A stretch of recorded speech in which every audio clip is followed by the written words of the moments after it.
கொடுக்கறதுக்காக தான் பிறந்தோம். எனக்கு பிறப்பு கொடுத்தது இன்னொருத்தி தான், எங்க அம்மா. நானா வந்து ஆகாயத்திலிருந்து குதிக்கல.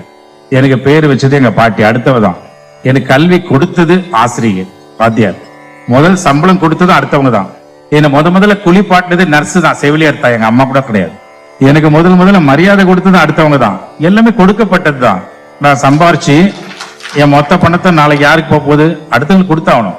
முதல் குளியலும் அடுத்தவங்க தான், இறுதி குளியலும் அடுத்தவங்க தான் கொடுக்க போறாங்க. முதல் மரியாதையும் அடுத்தவங்க தான், இறுதி மரியாதையும் அடுத்தவங்க தான் கொடுக்க போறாங்க. அப்ப எல்லாமே கொடுக்கப்பட்ட போது அப்ப நான் எதுக்கு இருக்கேன்? வெறும் வாங்கறதுக்கா?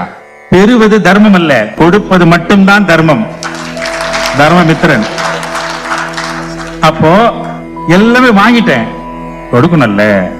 அதான இயற்கையினோட குணம். மழை கொடுக்குது இல்ல, சூரியன் கேட்டா வெயில் கொடுக்குது, விட்டமின் கொடுக்குது, வாயு கொடுக்குது இல்ல, ஆகாயம் கொடுக்குது இல்ல. அப்ப